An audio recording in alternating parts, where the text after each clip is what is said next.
समितियों की भागीदारी सुनिश्चित की जाएगी। बिहार में मखाना बोर्ड, इसके लिए बिहार के लोगों के पास एक विशेष अवसर है। मखानों का उत्पादन, प्रसंस्करण, मूल्य संवर्धन और विपणन में सुधार लाने के लिए बिहार में मखाना बोर्ड स्थापित किया जाएगा। इन कार्यक्रमों में लगे लोगों को एफपीओ में संगठित किया जाएगा। यह बोर्ड मखाना किसानों को पथ प्रदर्शन और प्रशिक्षण सहायता उपलब्ध कराएगा और यह सुनिश्चित करने के लिए भी कार्य करेगा कि उन्हें सभी संगत सरकारी योजनाओं के लाभ मिलें।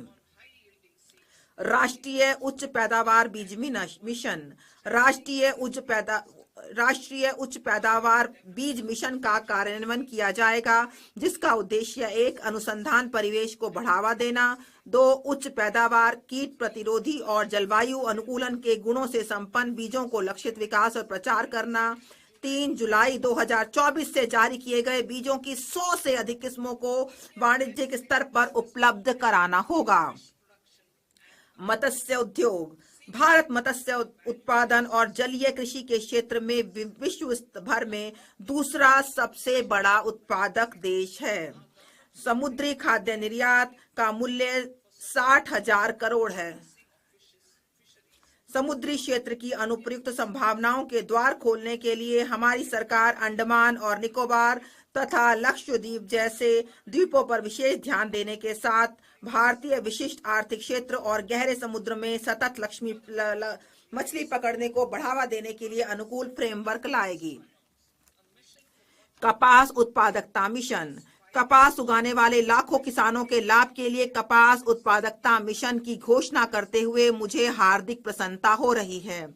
इस 5 वर्षीय मिशन से कपास कृषि की उत्पादकता और वहनीयता में पर्याप्त सुधार लाने में मदद मिलेगी और कपास की अधिक लंबे रेशे वाली किस्मों को बढ़ावा मिलेगा।